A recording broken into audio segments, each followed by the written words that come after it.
Olá e bem-vindos. Preparem-se, porque o que vamos fazer hoje é uma viagem de mais de 1000 anos.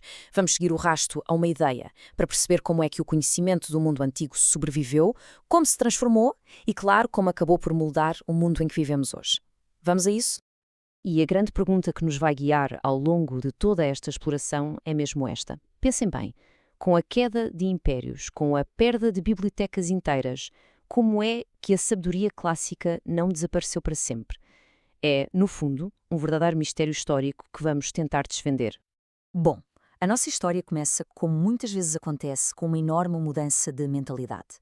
Com a ascensão de Roma, o foco intelectual do mundo ocidental, alterou-se de uma forma drástica. E aqui está um contraste que é absolutamente fundamental para percebermos o que vem a seguir. Por um lado, tínhamos os gregos, completamente mergulhados no pensamento abstrato, nas grandes teorias universais. Por outro, os romanos.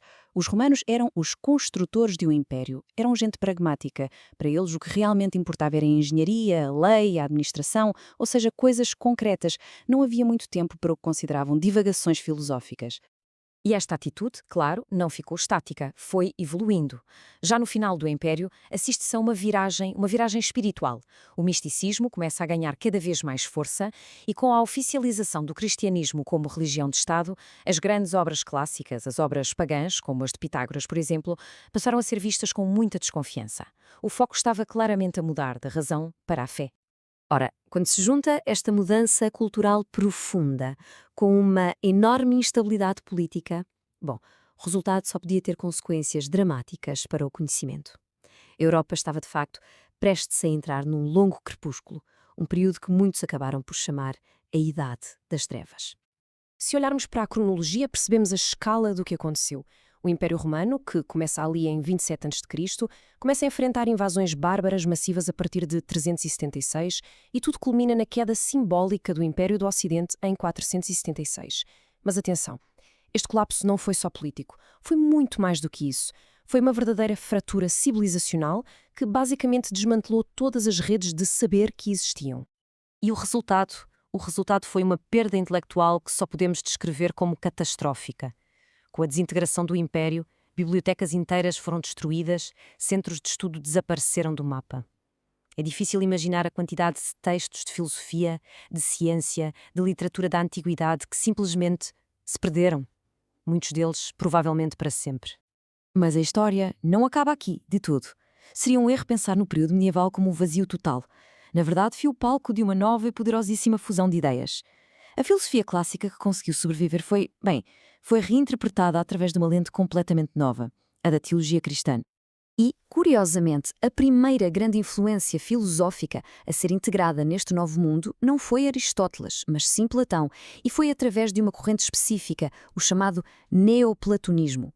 Esta escola focava-se no lado mais místico, mais espiritual do pensamento platónico, o que, como se pode imaginar, fez dela o par perfeito para a crescente fé cristã.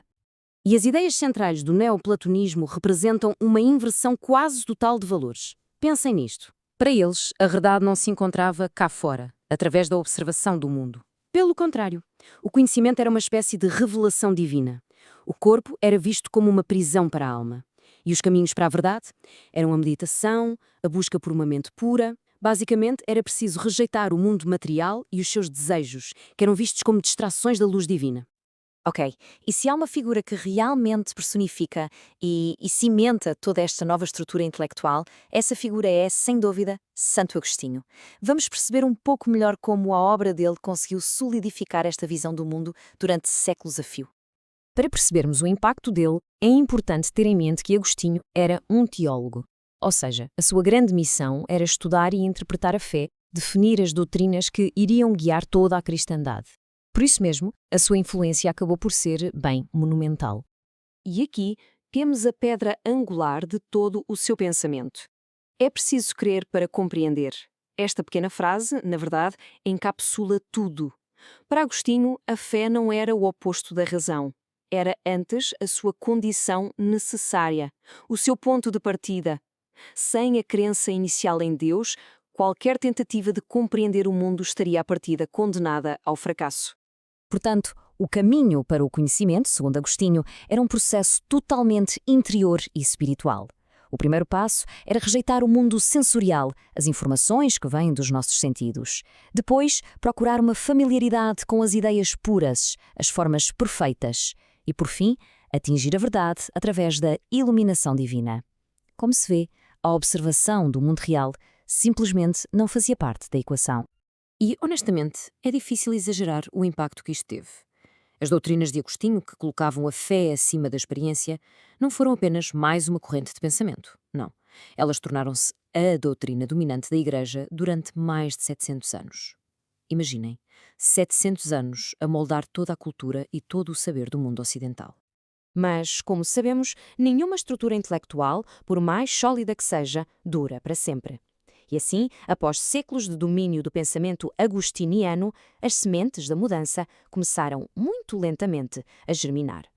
E esse ponto de viragem aconteceu no século XII. Foi nessa altura que, muito por causa do contacto com o mundo islâmico, os estudiosos europeus começaram a redescobrir os textos clássicos que se pensavam perdidos.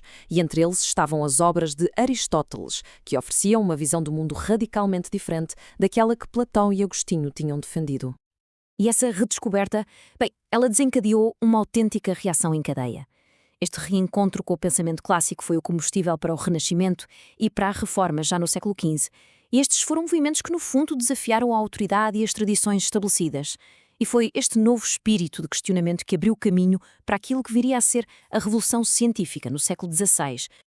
E assim, esta longa jornada, uma jornada que nos levou pela teologia medieval e pelo questionamento das suas bases, acabou por criar as condições perfeitas para o surgimento de uma nova forma de pensar. Um novo método de inquérito que voltaria a valorizar a observação e a razão empírica. As bases da ciência moderna estavam finalmente lançadas. O que nos leva a uma última reflexão, para fechar esta nossa análise. Vimos como a fé foi o principal árbitro da verdade durante quase 1000 anos. A pergunta que fica no ar e que é talvez a mais importante de todas é: e agora? Hoje, na nossa era, quais são as forças dominantes que moldam aquilo a que chamamos conhecimento? É uma boa questão para ficarmos a pensar.